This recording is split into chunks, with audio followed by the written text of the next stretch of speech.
2009, the year Demon's Souls was released, a Japanese action RPG from a then unknown studio, From Software.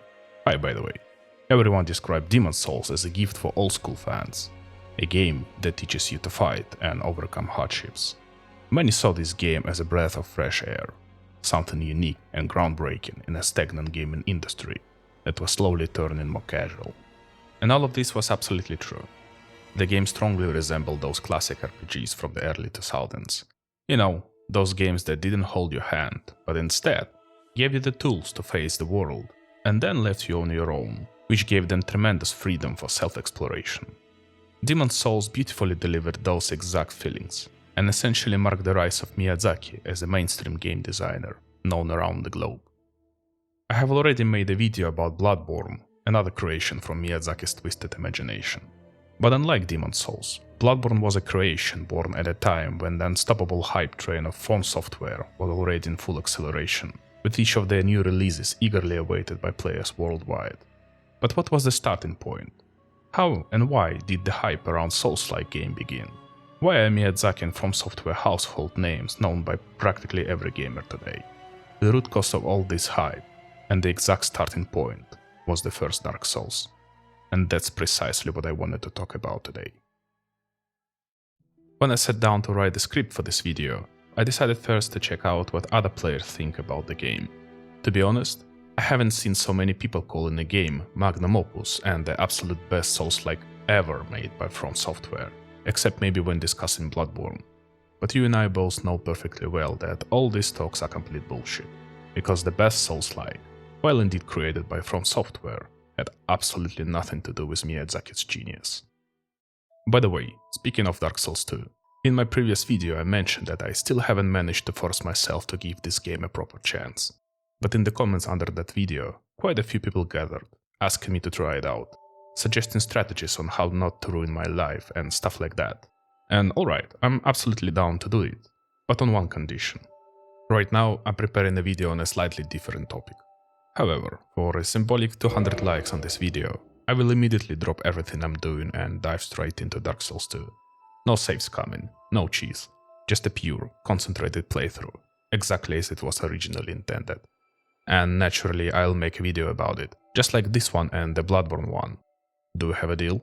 I don't blame you. Damn good deal. But anyway, I digress. I remember vividly the times when Dark Souls was just about to come out. The release of Demon's Souls had already seriously shaken up gamers, building Miyazaki's strong fan base by that point. And when he dropped Dark Souls, it was comparable to the detonation of a goddamn nuclear bomb. All gaming news websites were talking about this unique and hardcore From Software's creation. And what's even more amazing, initially, neither From Software nor the publisher, Bandai Namco, had any intentions of releasing Dark Souls on PC. It was supposed to remain a console exclusive, just like Demon's Souls. But the shitstorm online was so massive that the developers and publisher urgently had to churn out a PC port. And that port turned out absolutely horrible. It was borderline unplayable garbage. Locked at 30 FPS, constant lags even on the most powerful systems at the time, atrocious keyboard controls. Basically, From Software served PC gamers a plate of leftovers, and while console players were playing and enjoying this magnificent game, PC gamers were stuck eating shit with a spoon. Yet the craziest thing is, everyone still played it, and they fucking loved it. They swore, they choked on it, but they kept on playing.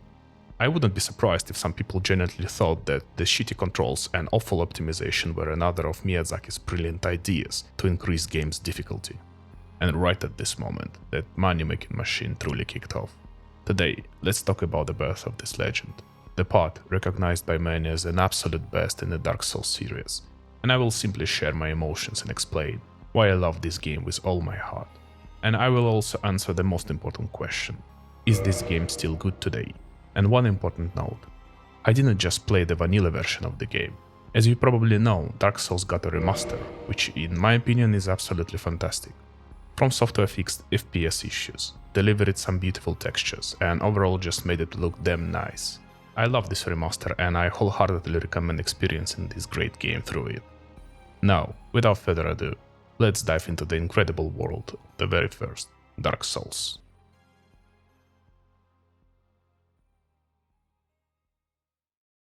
The world we will dive into initially was grey, lifeless, and lacked our usual worldly concepts like life and death, light and dark, and so on. It was known as the Age of Ancients, and dragons ruled it. But then fire appeared in this world, a flame that split everything apart. And from the darkness, they emerged. And they took from this newfound flame the Lord Souls. Nito, the first of the dead, the Witch of Izalith and her Daughters of Chaos, and Gwyn, the Lord of Sunlight. Aside from these guys, one more incredibly intriguing character snagged the Lord Soul, known as the Furtive Pygmy. And these fellas decided to flip everything upside down, kill the dragons and dominate the world. Aiding them was Seath the Scaleless, a mutant dragon who, unlike his kin, lacked the scales granting dragons their immortality, meaning sooner or later, Seath was doomed to die. Frustrated by this fate, he betrayed his own kind and revealed to Gwyn how to defeat the dragons. Gwyn led an army of loyal knights, wielding miracles such as lightning spears in the battle. The devastating lightning power wielded by Gwyn and his knights, the lethal strength of Nito, the fiery storms conjured by the Witch of Izalith, and the betrayal of the naked Seath ensured the dragon's defeat, beginning the Age of Fire. Afterward, everyone who got a great soul became gods, and together they established the kingdom of Lordran, and each carved out their own piece of this kingdom. Gwyn built himself a glorious castle, a kind of Olympus, and began ruling there. The witches of Izalith created their own city, creatively naming it Izalith. Nito hid himself deep within the crypts, and Seath, for his betrayal and assistance in the war, was rewarded with the title of Duke, became part of the royal family, and settled in the same Olympus alongside Gwyn. But as for the Furtive Pygmy, there is a lot of mystery surrounding him. The deal is, he didn't just grab a regular Lord Soul from the flame, he took the Dark Soul itself and claimed it as his own, then split it to create an entirely separate race known as humanity. His exact role in the war against the dragons is unknown, although indeed there were humans who fought alongside the gods and their allies during the war, but their deeds were never praised. So they were, living their lives, each ruling their kingdom, and everything was peachy. But every flame tends to fade eventually, and the very flame from which the gods drew this strand began to fade as well. The fading of this flame marked the coming end of the Age of Fire, the age of those very gods. And at this point, a curse also started spreading among humanity, and this curse made humans immortal. After death, they rose again, each time losing more and more of their humanity, eventually turning into mindless zombies who just wandered around aimlessly, hunting for souls.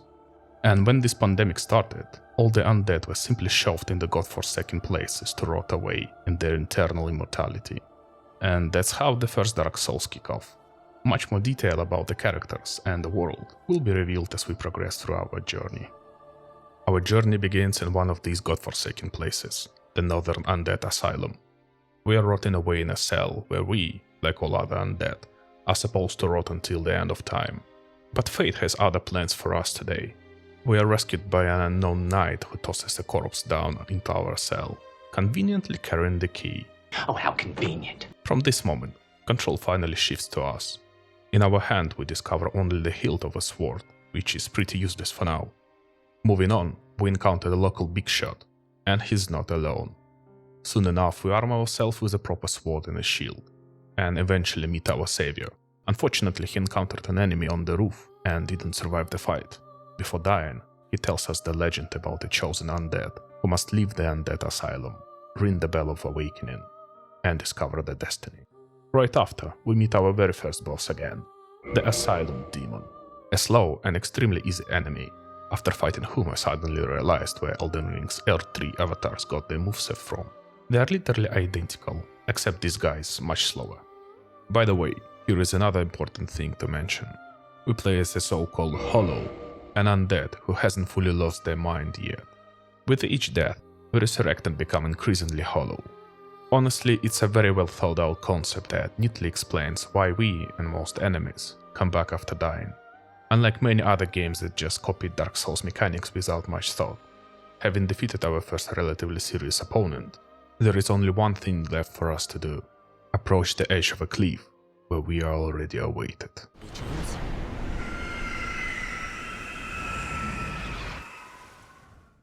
We risk it away from the undead asylum straight to Lordran, the kingdom of those very gods.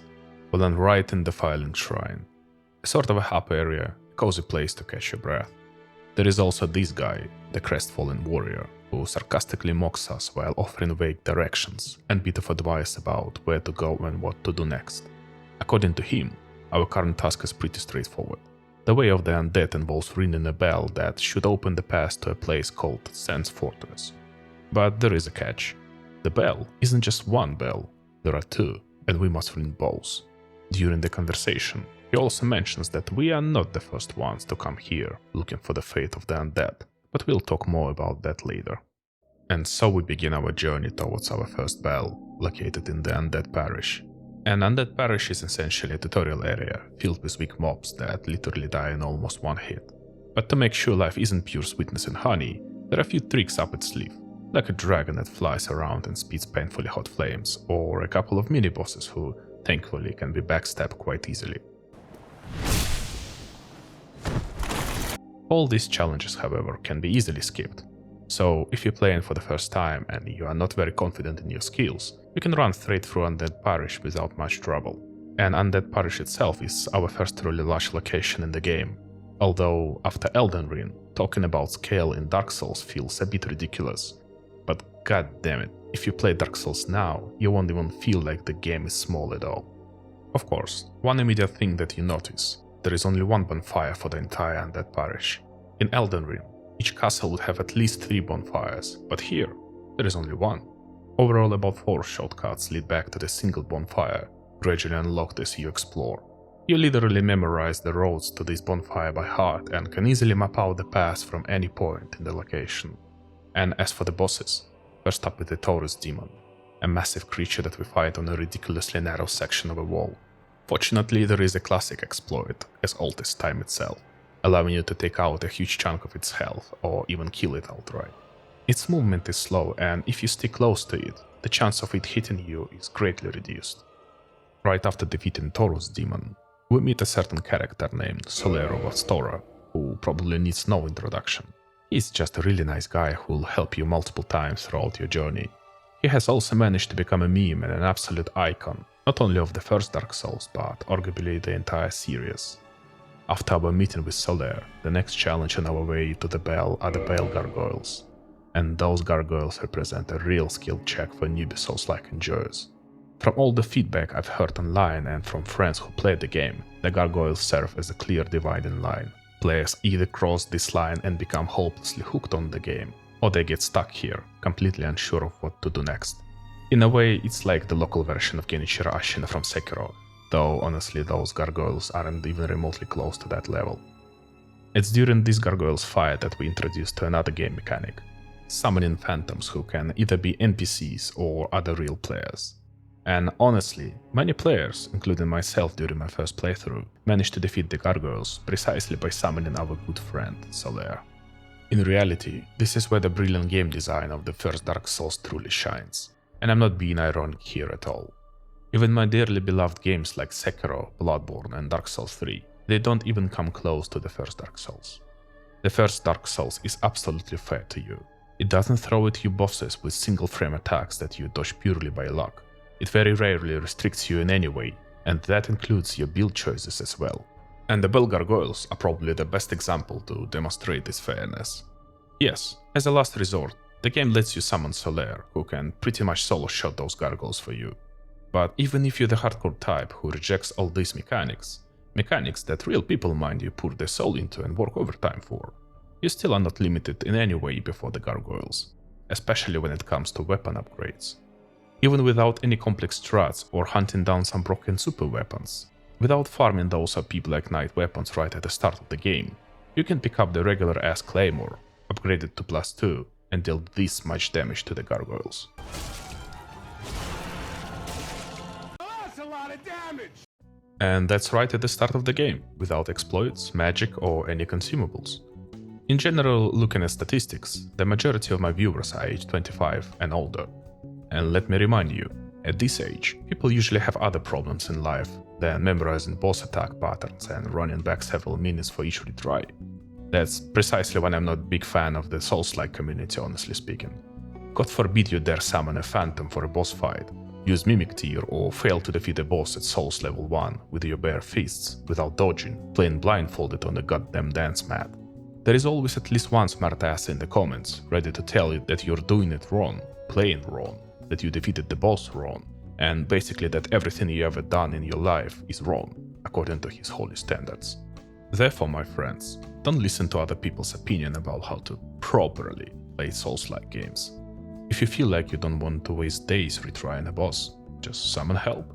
If you feel weak, go farm and level up. There is absolutely no shame in that. The game literally allows you and encourages you to play exactly like this. At the end of the day, you're playing the way you personally enjoy and have the most fun. So here's my main point. I'll be straight with you, I don't really like Elden Ring, or most of those third-party Souls-like games that play on just one gimmick. Dark Souls was hard, so we'll make everything super hard too. But Dark Souls wasn't simply hard. I would rather say it was just stronger than a beginner player. Stronger, but fair. It creates difficulty differently. Unlike Elden Ring, which stupidly throws massive fat bosses with millions of damage and half-second attacks, cluttering up your entire screen, so you can't even clearly see what the hell they're trying to do with you. But exactly how Dark Souls creates its difficulty, we'll discuss a bit later. After defeating the gargoyles, the path to the first Bell of Awakening is finally clear, and we successfully ring it. Now, all that's left is to do the same with the second bell, which is located somewhere below. I'm pretty sure many players got stuck at this exact point back in the day, confused about where exactly to go next. There are several possible paths forward, but I usually take this one. In front of the building with the first bell, there is a key. This key unlocks the door near our good buddy Solaire. Going a bit deeper through that part, we'll encounter another interesting boss, the Capra Demon. This guy gave me trouble during my first playthrough, and honestly, he made me retry a couple of times even now. The Capra Demon himself isn't a big problem, but those jumping fucking dogs, combined with a cramped, narrow arena where the camera completely loses its shit, just causes pure pain.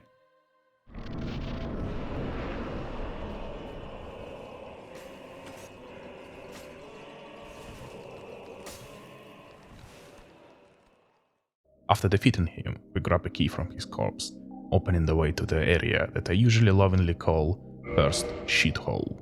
Quick side note. Shithole refers to a specific type of area present in every Souls game and generally every Miyazaki's game. Examples include the swamp from Dark Souls 3, the swamp from Demon's Souls, and the swamp from Sekiro. They're all one big shithole. I don't think I need to explain why. In the first Dark Souls, this wonderful experience begins with the depths, a sewer filled with poisonous rat, disgusting frogs, and a damn gaping dragon. A massive fat bastard who can generally be annoying. The dragon himself is a mutated creature who loved eating so damn much that he became this monstrosity. Our job here is to end his suffering, and if you are careful enough, you can chop off his tail and obtain a pretty decent weapon actually. By the way, this weapon is called the Dragon King Great Axe, which at some point spawned internet theories, suggesting that the Gaping Dragon wasn't just some random creature, but actually the former king of dragons, whom Gwyn and his buddies banished to the lowest depths. There he mutated into this thing. But aside from the weapon's name, there is no evidence supporting the dragon's royal origin, and honestly I doubt that Gwyn would have just casually let the literal king of dragons live.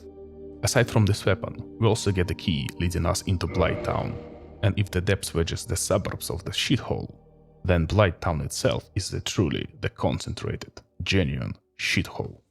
This location is lovingly remembered by many players for a good reason. Everything here is just splendid. A pitch dark place with narrow, winding pathways suspended over an endless abyss, where stepping off a ledge means guaranteed death. Everywhere you look, there is poison, swamp, and literal crap, and we need to pass through all this.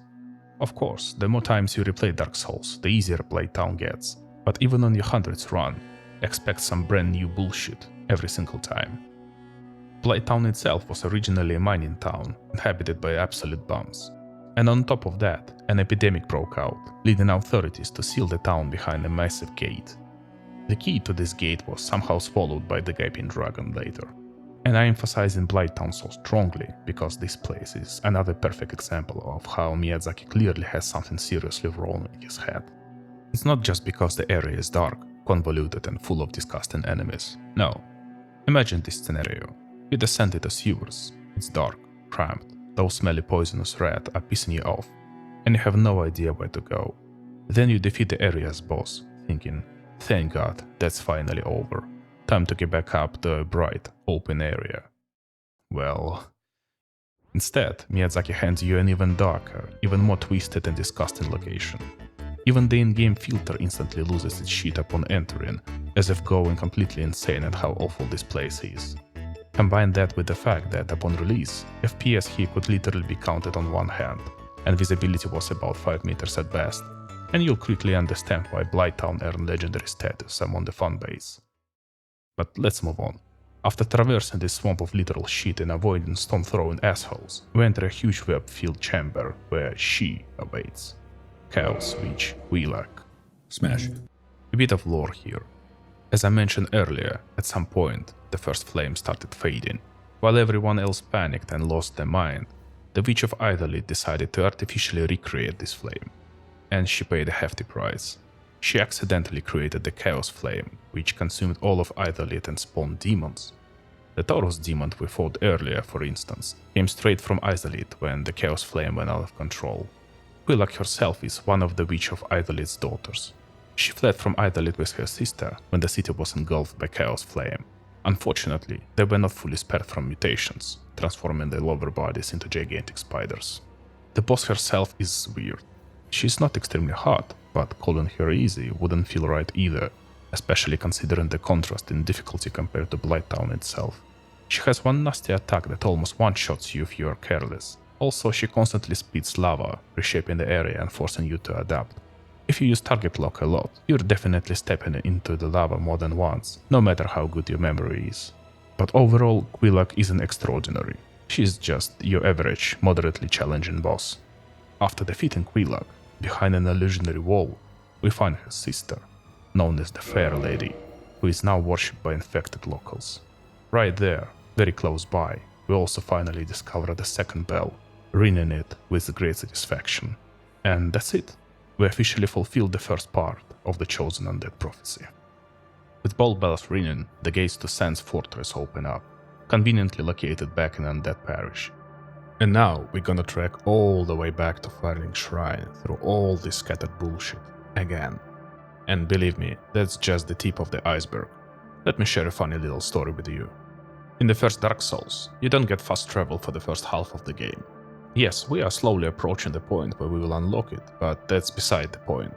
Because of this, and thanks to Miyazaki's delightful game design where even the god himself has no clue where you're supposed to go, newcomers often start exploring every nook and cranny way too early. And I have even heard stories of poor bastards making it all the way down to the goddamn Tomb of the Giants without fast travel, only to have to walk all the way back. If you know, you know, and you're probably shedding a tear right now. Quick advice for newcomers: don't get cocky. Take it easy until you unlock fast travel, and then explore all you want. Anyway, we successfully returned to Firelink Shrine, and here, a crestfallen warrior grumbles about something snoring and stinking horribly.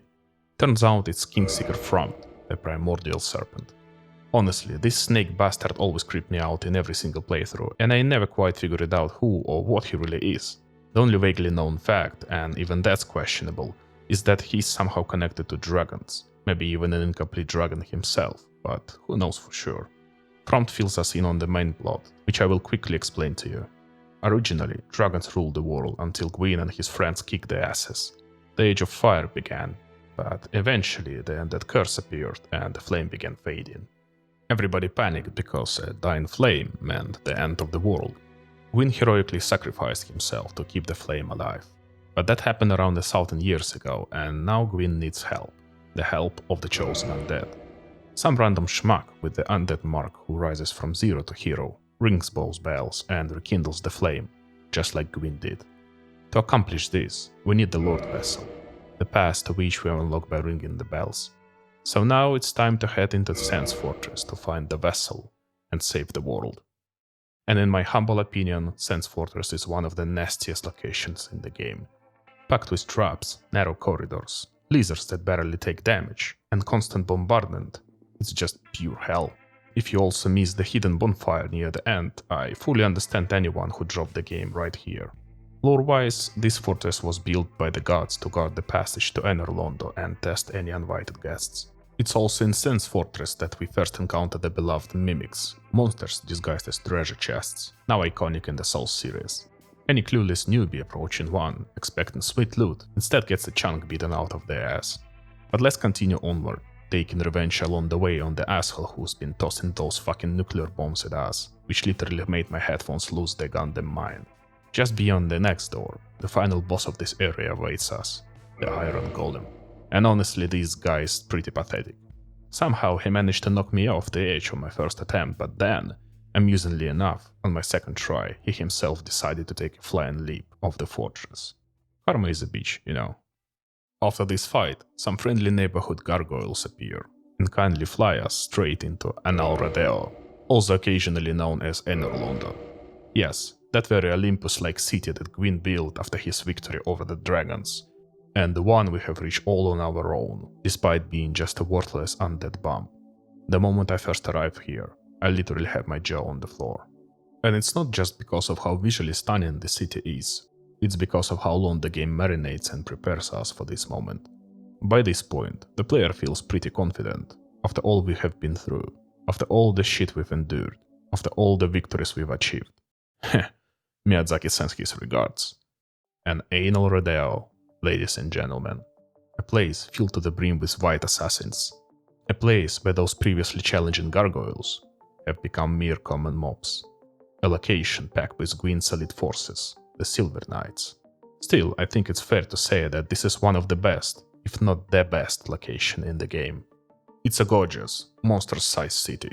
Entering it feels like stepping into an entirely different game. And after wandering around here for a few minutes, you quickly realize this place is essentially dead, which makes an even more powerful impression. The initial relief of entering a cozy, beautiful location quickly shifts into anxiety due to the eerie silence and forgotten emptiness, and you start to understand that something here is not quite right. Another thing Dark Souls, and Anor Londo in particular, excels at is immersing the player deeper into the world through visually cohesive level design. Take this particular beam in Anor Londo, which we used to climb up into the cathedral. Visually, it's indistinguishable from dozens of other similar beams throughout the level. Thanks to the difficulty of distinguishing interactive gameplay elements from purely decorative ones, each time this trick repeats, you increasingly believe that beyond the game's playable area, the environment is built exactly the same as the path you actually traverse. The game is filled with small passageways like this, initially seeming decorative but actually part of the playable world. But back to Anor Londo. There is one infamous path guarded by two archers, and here Miyazaki's twisted imagination shines brightly. Not only is the pathway narrow enough to fall off with ease, but these archers stand right on it, physically blocking your path. Oh, you got knocked off and died? How tragic. Now just run through all those enemies again. I could maybe accept this as some kind of punishment, but seriously, running through half the area you have already explored every single time? That's nothing but a pure waste of your fucking time. Maybe Miyazaki thought that we would never tire of admiring Anor Londo's scenery for the 100th goddamn time, or perhaps it's a holdover from Demon Souls, where each area had precisely one bonfire at the start and one at the end. These long runs can sometimes be justified in other areas because you constantly unlock shortcuts to speed things up, but in Anor Londo, you have to run this entire kilometer-long bridge every single death. After making it through that hellish segment and finally reaching the castle, we start encountering some familiar faces, characters we met earlier in the game. Let's take a moment to talk about the storylines, which I've intentionally kept quiet about until now. First and foremost, there is Solaire. Smash. This guy hails from Astora, and he's come to these lands with a goal that's, let's just say, a bit vague. He's there to find his own son, and at this point our boy Solaire is still searching. We first meet him in Undeadburg, and we encounter him again here in Anor Londo, chilling by a bonfire, still hopeful, still in good spirits. Then there is Siegmeyer of Katarina, the legendary onion bro. Smash. A sleepy and cheerful lad who's come in search of adventure. He tends to find himself in sticky situations, and we, of course, end up helping him out of them. We first run into him outside Sand's fortress, then again inside, where one of the fortress traps blocked his path. Eventually, we meet him one more time in Anor Londo, this time stuck in a tiny room, cornered by 3 Sylvan Knights. For many players, the storyline ends right there, because here is where Miyazaki's legendary mindfuckery kicks in, but more on that later. And now, one of my personal favorite side stories, Anastacia of Astora, also known as the Ash Maiden. So, this Anastacia is the Firekeeper, locked behind bars in Firelink Shrine. She upgrades your Estus flask and remains completely silent. Near the Gargoyle's boss arena, we find a knight named Lothric, locked in a cell. Whether you free him yourself or never even notice him, he'll eventually show up at Firelink Shrine after the Gargoyles are dead. Once you ring both bells, Lothric kills Anastacia and vanishes. As a result, the Firelink Shrine bonfire goes dark. You lose your sense of peace, your sanctuary, your little slice of hope. On her corpse, you find a special eye that allows you to track down Lothric and his gang in the main hall of Anor Londo's cathedral. There, you get the chance to avenge her death and recover her soul. And once you've done that, you can bring her back to life and restore the Firelink Shrine bonfire. And for the first time, Anastacia will finally speak to you. She won't say much, but she will speak. And that's just a fraction of the characters' arcs in this game, specifically the ones I personally find interesting. There are of course a ton of others, like the story of the crestfallen warrior.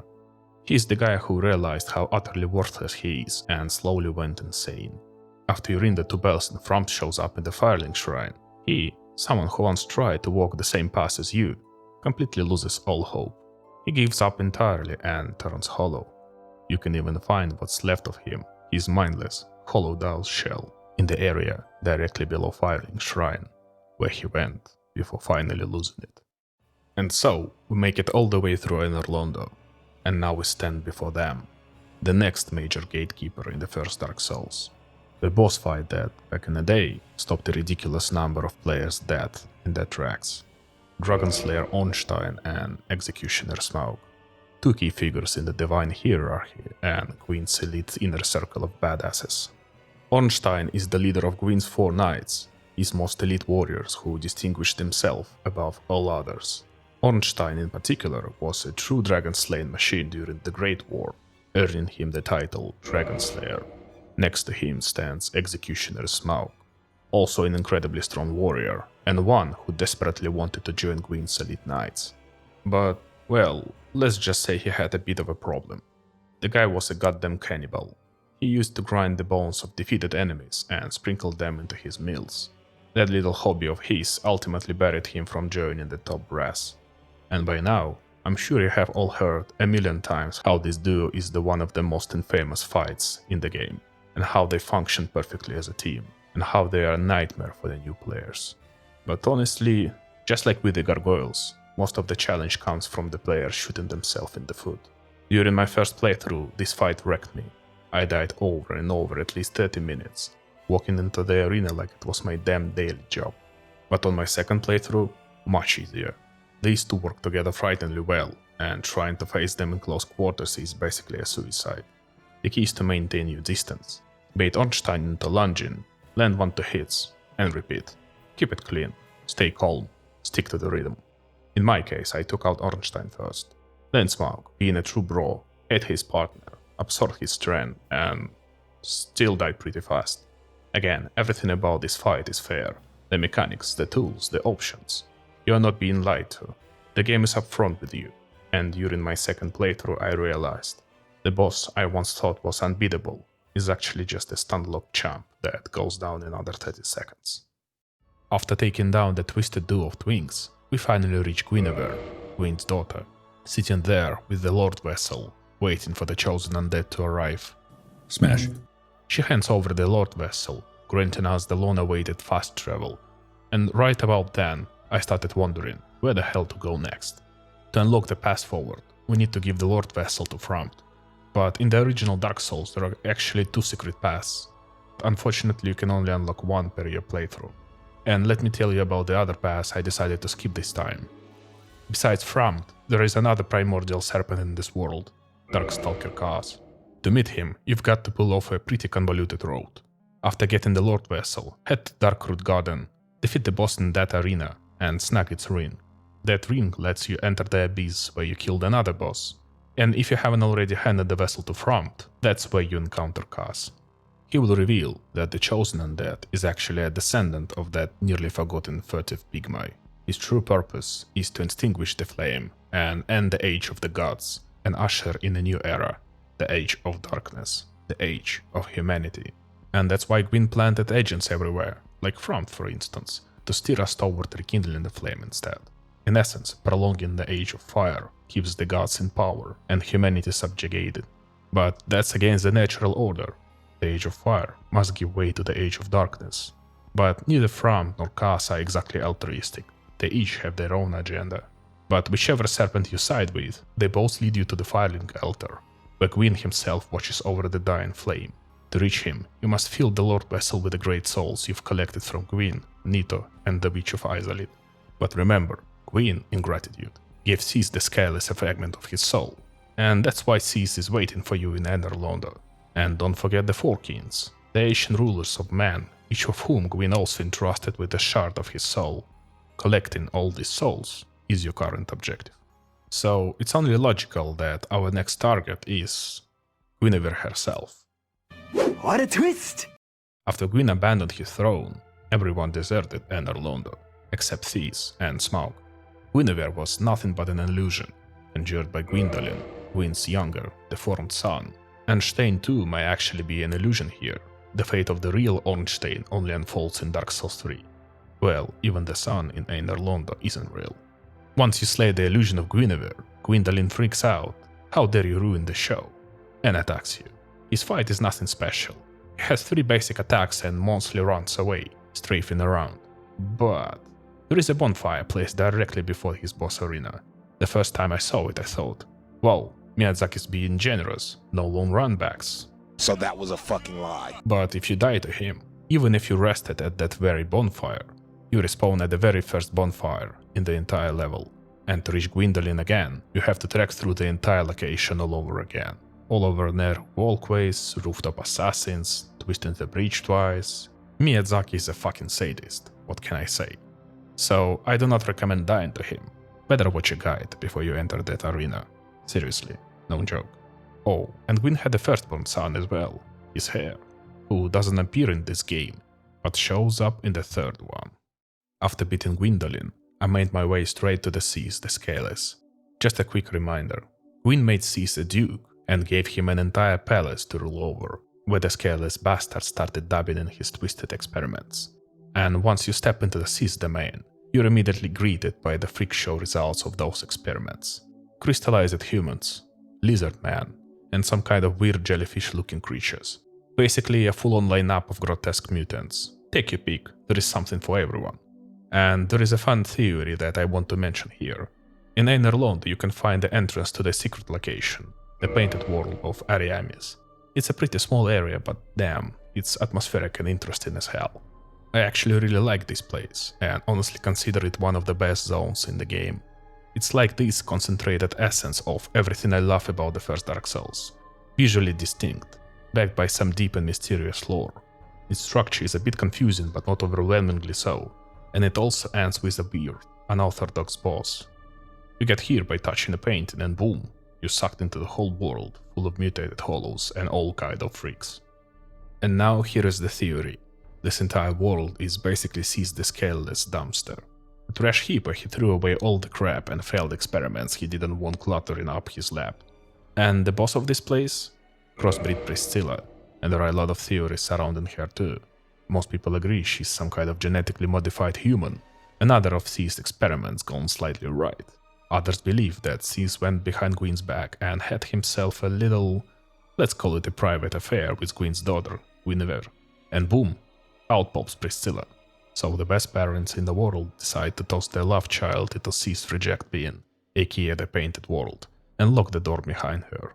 It's not clear how long Priscilla had been stuck in this frozen hellscape, but considering she actually knows how to leave the painting, it's safe to assume she's staying there on her own free will. An interesting thing is that you don't have to fight her. When you walk into the fog, she doesn't immediately attack. Instead, she straight up tells you, please leave this place alone, go back to your world. The fight with her only starts if you decide to swing first. But if you don't feel like killing a non-hostile character just for the hell of it, you can simply walk away, take a little staircase, and you're back in Anor Londo. In my past playthroughs I always fought her, but this time, I don't know, maybe I was too lazy or maybe I just didn't feel like butchering a character who hasn't even tried to kill me. So I left, walked away, left Priscilla in peace. By the way, one more thing. To even access the painted world in the first place, you will need to backtrack all the way to the starting area and find a doll in your original cell at the Northern Undead Asylum. There is very little info about this doll.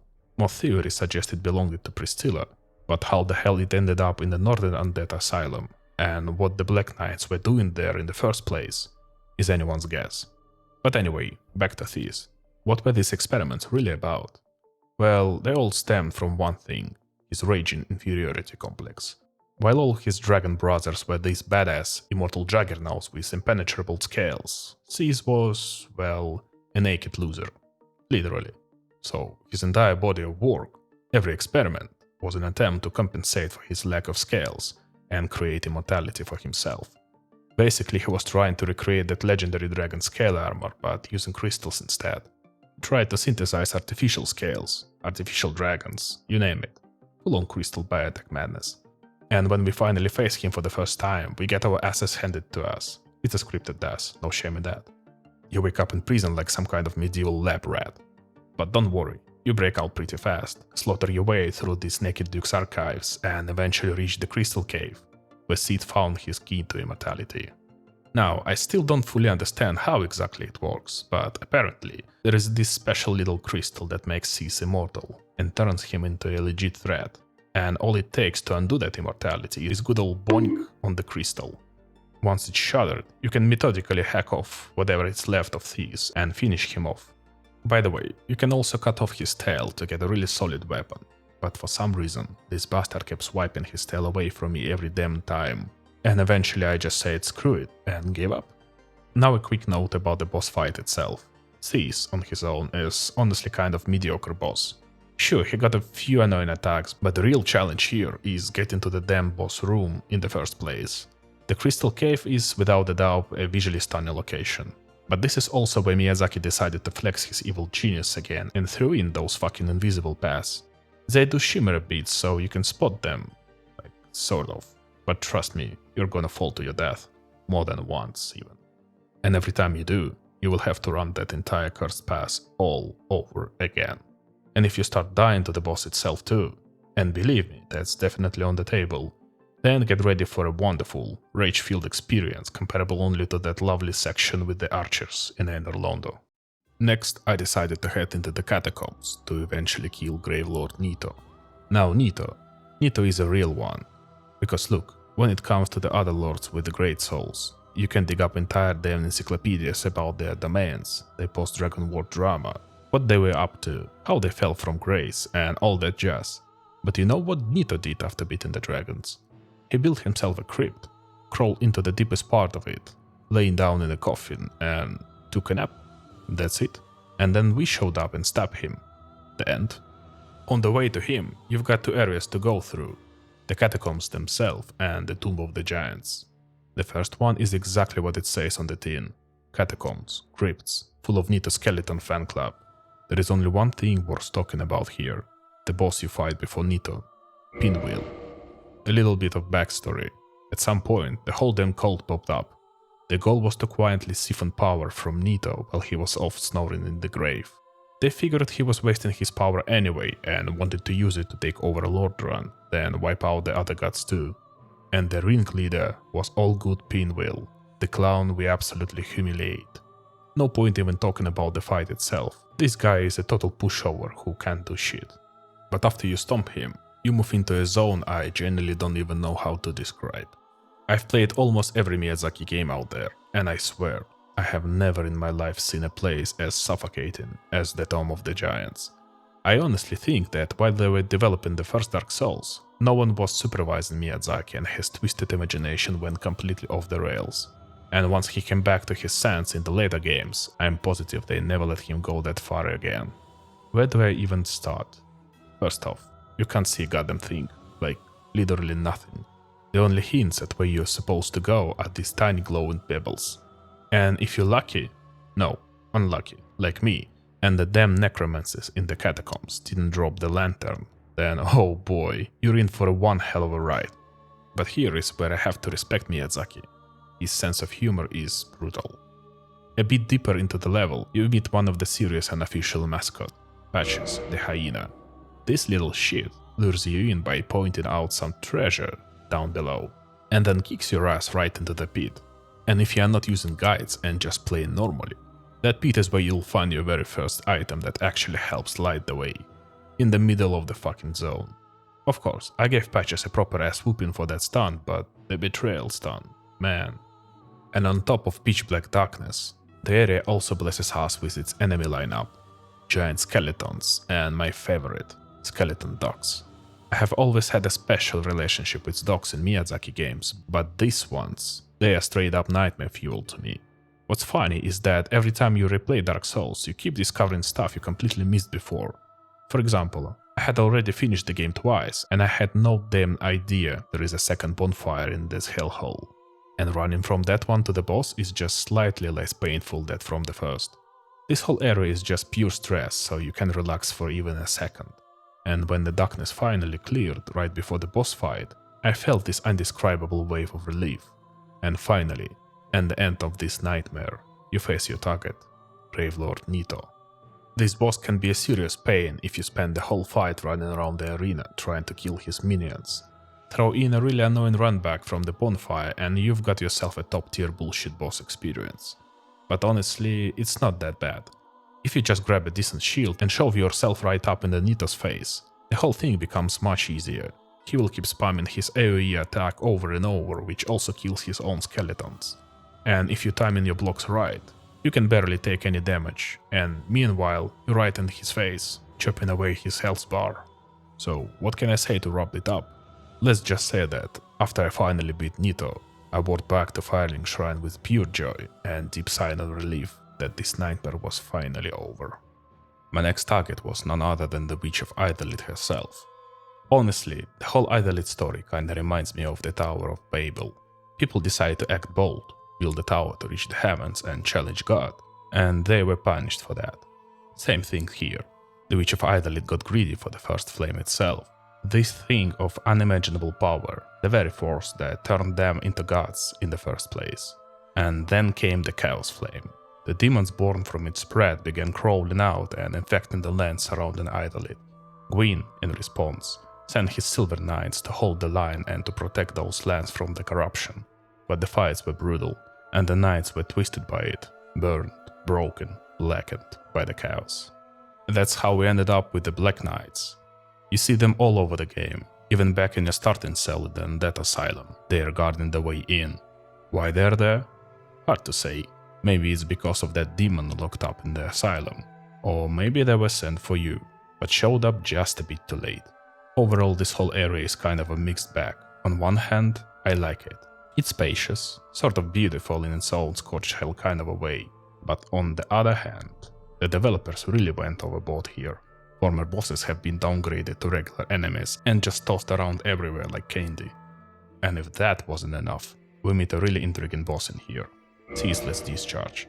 He's the son of the Witch of Izalith herself and the brother of Quilek and the Fair Lady. He will not attack you first. He just kind of stands there, watching, mourning. But the moment you so much as touch the body of his dead sister, he loses his shit and comes at you hard. So we keep pushing forward, cutting through demons and some of the witch's other cursed offspring, and finally we arrived at the Bed of Chaos. This abomination is what the Witch of Izalith ultimately became. Hands down, the most bullshit boss in the entire game. I don't even want to talk about this garbage. Just an absolute pile of flaming crap. One of the very few blemishes on the face of an otherwise legendary game. And after that, having leveled up properly and nearly completed the journey of the Chosen Undead, I decided it was finally time to head into the DLC about the legendary Artorias. And the way you access the DLC is a whole another mess. Once again, Miyazaki's fever dream of a mind came up with the dumbest, most convoluted plan imaginable. First, somewhere off, at the edge of the world, behind the Ghidra in the lake, we find a golden golem, and from it drops a woman. She thanks us, tells us she ended up here from the past, and says she needs to go. That's it. Then, in the godforsaken archives of the Seath the Scaleless, we stumble upon some random golem, and from that one, we loot a pendant. And I don't understand the thing about this exact golem. We've killed it a bunch of times before, in previous playthroughs. Why this time? This golem? And how anyone was even supposed to guess that it's the one holding the item to unlock the DLC? I have no clue. If you have got an explanation, please drop it in the comments. I do read them all, by the way. So anyway, after getting that pendant, we go back to the same spot where we rescued the girl. And there, a portal has now opened up. From that portal, a giant hand reaches out and literally yanks us into the past. We get pulled into a village called Ulasile, one that long's gone by the time of the main game. But the pull takes us so far back, we arrive right when the village still existed, just before everything went to shit. Long story short, back in the day, Kaz showed up in the village and started whispering bullshit to the locals, urging them on to dig up the grave of the first human. If you are not sure who that is, that's the same furtive pigmy who claimed the darksouls for himself. So they dig him up. Turns out, not only was the guy a complete maniac, but by disturbing his grave, they also unleashed the Abyss. Now, what exactly the Abyss is in Dark Souls lore isn't totally clear, but basically it's this massive void pure nothingness tied to the Dark Soul, a kind of creeping, devouring darkness that slowly but surely consumes the world. To stop this spread, Gwyn sent in one of his top knights, Artorias. He even earned the title Abyss Walker for supposedly making it through the Abyss and surviving. Only turns out that's not how it went down. The Abyss crushed him, broke his mind. What we find instead is a raving lunatic, a savage beast with no trace of the hero left. Before going completely mad, Artorias did manage to save his companion, the great wolf Seath, but I will talk more about that later. While wandering the village, we also meet a friendly mushroom lady, same species as the one in Ash Lake. She tells us that the princess we saved earlier has been kidnapped by none other than the first human himself, and she asks us to go and rescue her one more time. Then we come across Hawkeye Goch and Lord's Blade Syrian, two more of Gwyn's elite knights, each with their own bit of a lore and presence. So yeah, the DLC is absolutely packed. And now, finally, the reason we all came here, Artorias, the Abyss Walker. This is probably my favorite boss in the entire game and easily one of the hardest. I've always loved bosses that really kick your ass, bosses that stick in your memory for years, that become the standout moment when you look back on the game after finishing it. And Artorias? Yeah, he fits that category perfectly. I was showing up to this fight like it was my damn day job, and every time I walk that path, there is a couple of obnoxious mobs on your way to the boss room. You've gotta kill them every single time, and once in a while they land a cheap hit that just tilts you even harder. So by the time you reach Artorias, you're already pissed off. And I'm sure most of you have already heard all about the Artorias 1,000 times. How fast he is, especially for the first Dark Souls usual pace. How he never gives you room to breathe. You try to take a sip of Estus and boom, he's already closing the distance with a lunging attack. And how, after absorbing the Abyss, he becomes even faster, more aggressive, more brutal. And yeah, I felt all of that firsthand. I kept dying over and over to his combos, especially that mid-air flip slash. Over and over again I got clobbered, forced to play super passive, just waiting for his openings and chipping away at him when I could. But then, at one point, I just snapped. I was tilted, frustrated, done with this shit, and decided to rush him while he was powering up. Now, here is the thing. At the end of his buff animation, he lets out a blast of energy, and you have seen the similar attacks before, so you instinctively stay away.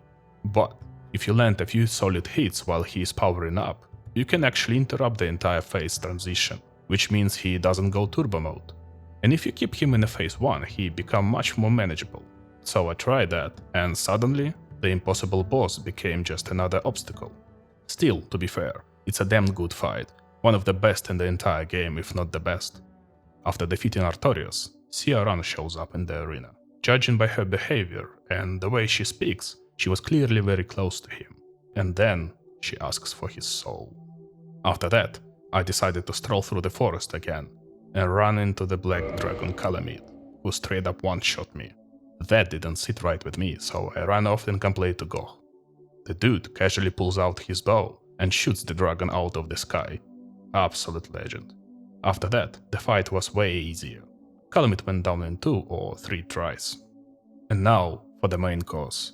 After everything we have been through, we descend to the grave of the first human, and we meet him, Manus, Father of the Abyss.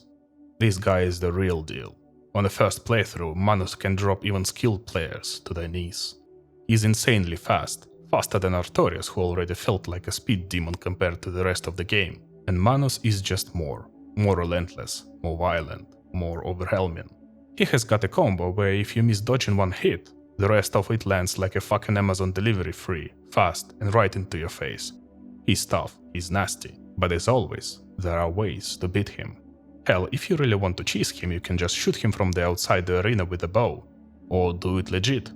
For example, you can try staying at mid-range. That way, he mostly uses his sweeping hand strike, which you can bait and punish. There are methods, use them, but still, this boss is a brutal one, no questions about it. And honestly, it's a classic From Software DLC. This is where they always show off, give you their best bosses, their deepest lore. And overall, the DLC is a solid 10 out of 10. I'm blown away. Only one great soul remains to be claimed, the soul of 4 kings. But before we can reach them, we need to clear out the forest and all the crap that infests it, and visit one of the most meaningful places in the game, the grave of Artorias. Throughout the whole game I was chasing a secret, something important. On top of everything else, Artorias deeply loved animals, and when he ventured into the abyss, he didn't go alone, he went with his companions, the cat Alvina and a little wolf cub named Seath. At some point, they were ambushed by humanity phantoms from all sides. To protect Seath, Artorias left him his shield and went off to fight them alone, ultimately losing his mind in the process. Seath stayed behind, sheltered by the shield, unable to escape. And it turned out in the end that Artorias didn't actually stop the abyss. All his supposed glory? Total fiction. Because it was us. We were the ones dragged into the past by Manus because of that damn pendant we found. We were the ones who put an end to Artorias' torment, defeated Manus, stopped the abyss, and saved Seath. And that same Seath, now grown, will recognize us when we return in the present day to stand at Artorias' grave. But he still picks up Artorias' greatsword in his jaws and prepares to fight. He doesn't want, but he must. That exact cutscene, where Seath limps out, looks into your eyes, and recognizes you as his savior. That is the secret I have been chasing for the entire game. You only get that moment if you finish the DLC before fighting Seath. And I swear, this is the most emotionally devastating boss fight in the entire game, maybe even in the whole Dark Souls trilogy. But we have no choice. We put down the wolf pup we once saved, and we completely shattered our hearts in the process. And after the most soul-crushing duel imaginable, if you take the time to explore the arena, you'll find something else. Next to Artorias' grave lies a corpse, and it's Siran's ring next to it, which means she too perished here, on the grave of the one she held closest. And beyond this sad moment, we still have 2 more storylines, whose endings I haven't told you yet. The tales of Solaire and Siegmeyer. The last time we saw Solaire was back in Anor Londo. The next time we meet him will be in Izalith, where he's not nearly as cheerful as he once was. And the next encounter after that might be the last one. If you don't intervene, you will find Solaire completely insane, standing in Izalith with a weird bug lashed onto his head. Screaming that he's finally found his son, he will charge at you, trying to kill you. But if you join the Chaos Servant Covenant under the Fair Lady and level up it to +2, giving her humanity, a shortcut will open. That shortcut leads directly to the place where Solaire will eventually show up, already corrupted.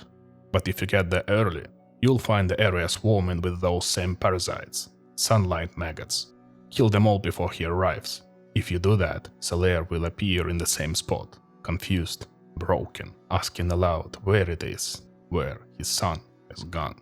But he will still be himself, still sane, even if shattered. The whole thing revolves around someone telling him about that damned bug, the one that gives off a faint glow, the so-called sunlight maggot. And that's what he's been chasing throughout the entire game. And when he finally finds it, it breaks him. But if we stop him from even meeting that bug, he lives. He remains sad, hollowed out emotionally, but alive. And believe me, we are going to need him alive later, but more on that soon. Now for Siegmeyer of Katarina. Last time we saw him was also in Anor Londo, and later at Firelink Shrine, where he says he's heading down. Down? Where the hell is down? Oh right, down to the fucking Blight Town, the one place that no sane player ever wants to return to once they've made it out alive. There he asks for some moss that cures poison. After that, we will find a golden golem in the Duke's archives, kill it, and out drops Siegmeyer's daughter. She thanks us and asks if we have seen her father. We answer yes, and she rushes off, hopeful. Later we meet her again in Firelink Shrine, and all of this builds to the most tense moment in the entire questline, down in Izalith. There, Siegmeyer will be standing on the ledge above the pit full of grotesque, Lovecraftian horrors. He's going to jump down and fight them. Our job is to help him just enough so he doesn't die, but not so much that we rob him of the chance to fight. He has to survive the battle with more than half of his health, even though those things hit like a goddamn trucks. And this is where, again, Dark Souls quietly pushes you to think creatively. Before talking to him, you can shoot down most of those monsters from a safe distance. Just don't kill all of them. Leave one alive. But this is super obscure, and most players fail of this part of the quest entirely. And if you kill all the monsters ahead of time, he gets depressed, realizing he didn't get to prove himself, and eventually dies alone, forgotten. Because that's the core of Siegmeyer's story. He's clumsy, cowardly at times, and kind of a mess, but he sent out on this adventure to prove something to himself, to show he could do something on his own. And then we showed up. Every time. We helped. We fought for him. We never gave him a chance to succeed. In that fight, he needs to strike at least one of those creatures himself. That's all he wants, to feel like he mattered. If you pull it off, if you get every step of the quest just right, you will find him later in Ash Lake, a hidden, melancholic place, far away from everything. There, he's gone hollow, and his daughter, the one who chased him across the world, has to kill her own father. It's another gut punch, adding even more weight to the already bleak world of Dark Souls. Because even the brightest, warmest characters, the ones filled with hope and optimism, eventually crumble under the weight of this cursed world. But let's get back to our main objective for now, defeating the four kings. To reach them, we'll have to make our way through the delightful place known as the New Londo Ruins. And how do I even begin to describe this area? The area itself is a sunken city, full of winding, maze-like paths and ghost enemies. But of course, Miyazaki wouldn't be the genius he is if he didn't add one little twist to these ghosts. Surprise, surprise, they're immortal. You can't deal damage to them with regular weapons, and they scudded around in classic From Software fashion, by the truckload. Oh, and did I mention they completely ignore your shield, phase through walls, and can hit you through those same walls? And for how to actually hurt them? Yeah, I'm not telling you. If you haven't played the game yet, enjoy the surprise. Now, what even is New Londo? This used to be a human city, ruled by four mighty human kings.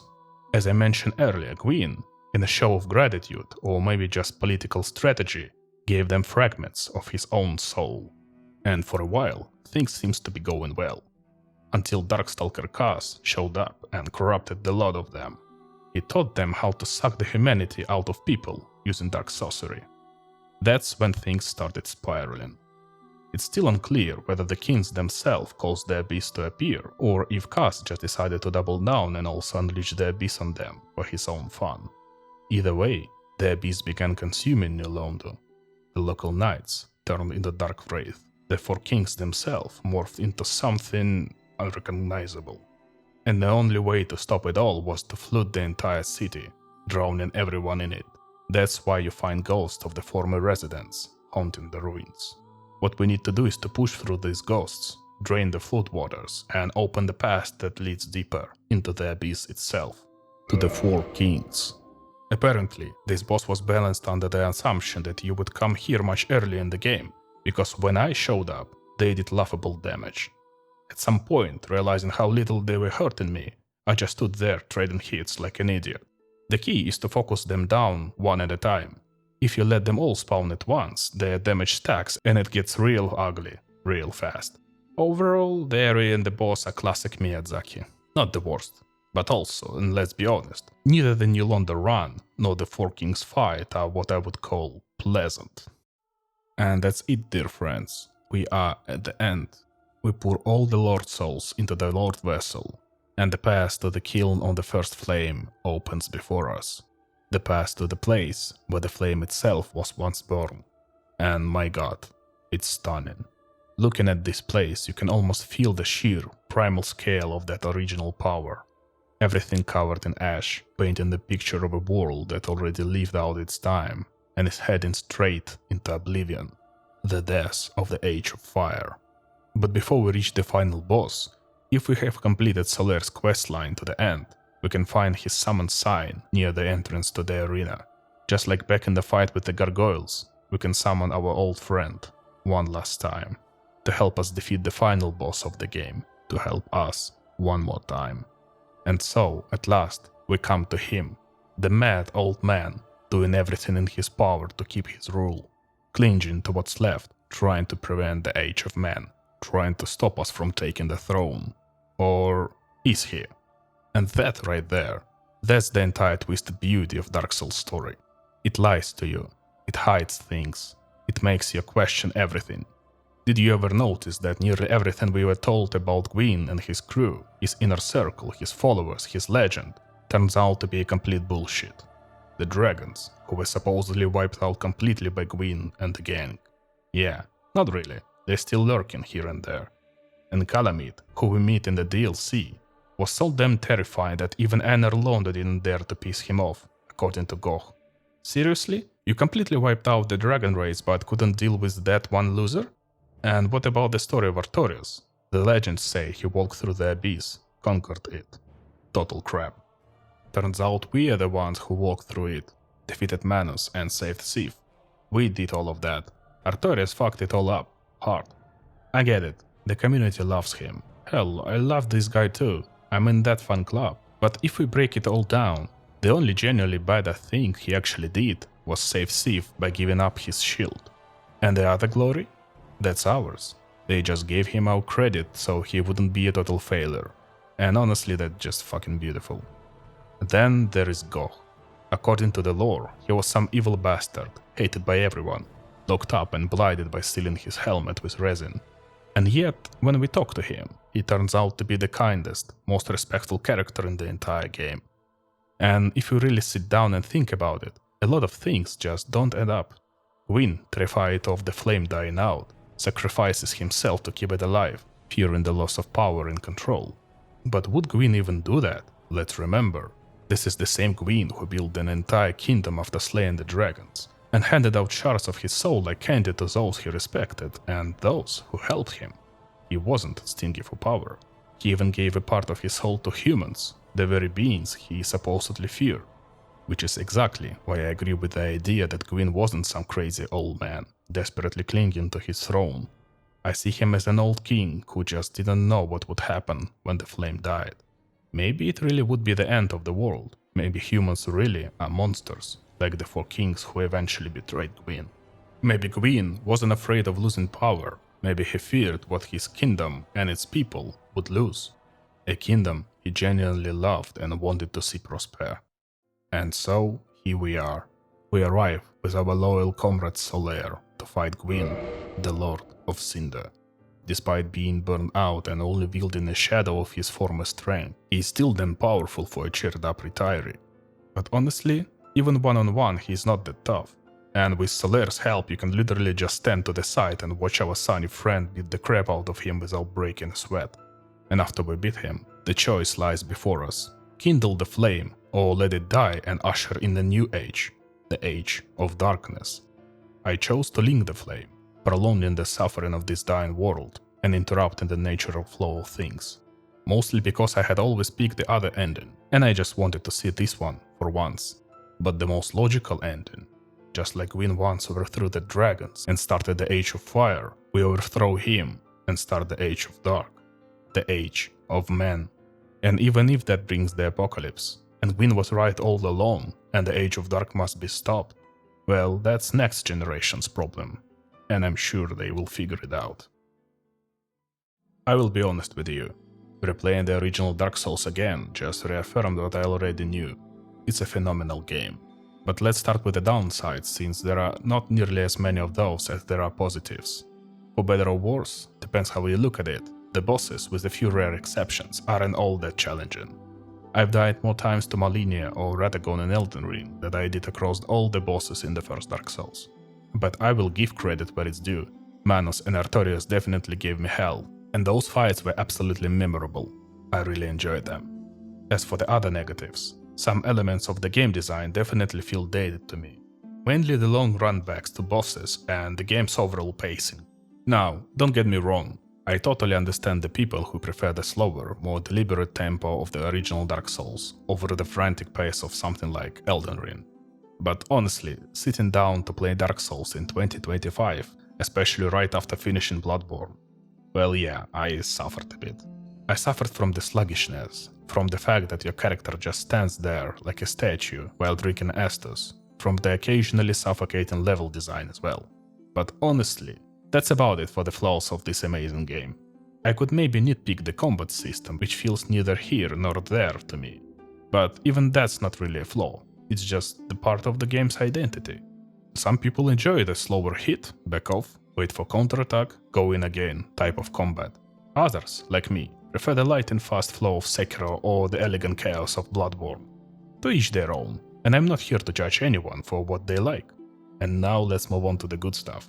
I already mentioned some isolated flaws in Dark Souls game design, but they are just that, isolated, small. Overall, the level design in the first Dark Souls is among the best, if not the best, in the entire Soulsborne series. Even moments like the long run backs to bosses, or God help us, the Bed of Chaos, can spoil the bigger picture. To this day, I'm still amazed at how interconnected, complex and layered the world of this game is. Just trying to piece together the map in your head and figuring out where one area bleeds into another is satisfying on its own. And then, in-game, you start discovering shortcut after shortcut, secret passageways, and seamless transition from one location to the next. And it's a pure joy. It feels incredible to be an explorer, to chart the world yourself, to think your way through it and plan roads without just pulling up a map with the press of a button. Because of that, you are on equal footing with your character. Most likely, they are just as new to this world as you are, which makes exploring feel like moving to a new city and gradually learning your way around. If you're not careful, you can get yourself stuck in a corner and have to claw your way out like a hero. But let's be honest, if that ever happened, it's on you, no one else. And honestly, only Bloodborne ever gave me a similar kind of feeling.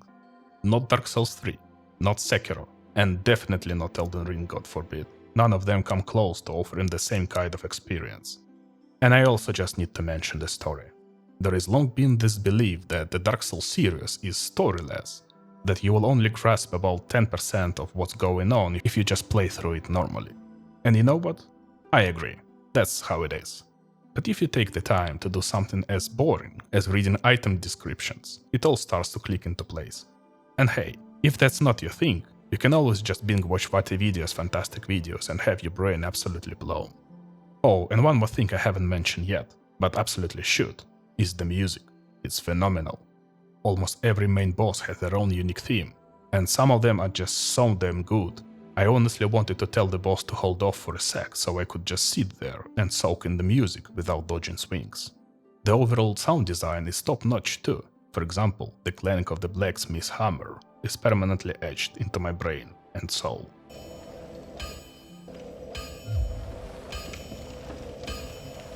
And even though the graphics might not be super modern by today's standards, the game has aged wonderfully, thanks in large part to its design. Even if the lighting is basic and the models are relatively simple, you can feel the environment's artist's deep love for the details. You will often stumble across little scattered objects placed here and there just to breathe life into this world and make it feel more real. All in all, the first Dark Souls is one of my all-time favorite games, hooking me in nearly every way imaginable. It's genuinely hard to put yourself away once you start a playthrough, and if you have somehow never played it before, please give it a try. It's a brilliant project, a true masterpiece, a game that has become a classic, and classics deserve to be experienced, loved, and remembered. There is just one question I still can't answer with certainty. Should you start your Dark Souls journey with this game? On one hand, there is a temptation to say yes, dive right into Miyazaki's original genius, feel the raw design philosophy that laid the groundwork for the whole series, and then, with each game, watch how he grew as a designer, and how the series gradually became more, well, casual. Just kidding. Or was I? But on the other hand, I feel like starting with this game might scare off a lot of new players. The long boss runbacks, the slower pacing, those alone could easily demoralize someone more casual and make them drop the game. And in doing so, they would miss out on masterpieces like Bloodborne and Sekiro, where many of those issues were already fixed. So yeah, I don't have a clear answer. If you ask me directly, I would probably say start with Bloodborne, but not everyone owns a PlayStation, unless you're a crafty bastard who knows the magic word emulation, but I digress. Either way, I would love to hear what you think about this in the comments. Huge thanks to you if you made it this far into the video. I've spent a ton of time and energy into writing the script and editing everything together, so if you drop a like, I will be insanely grateful to you. And if you enjoy this kind of content I make, maybe you consider tapping the subscribe button below. It takes you a second, but it gives me a massive motivation to keep making videos like this in the future. No matter when you stumbled upon this video, know this, I'm already working on the next one. And if this somehow ends up being the last time you ever hear my voice, well, thank you for spending your time here. Once again, thank you for watching. See you soon.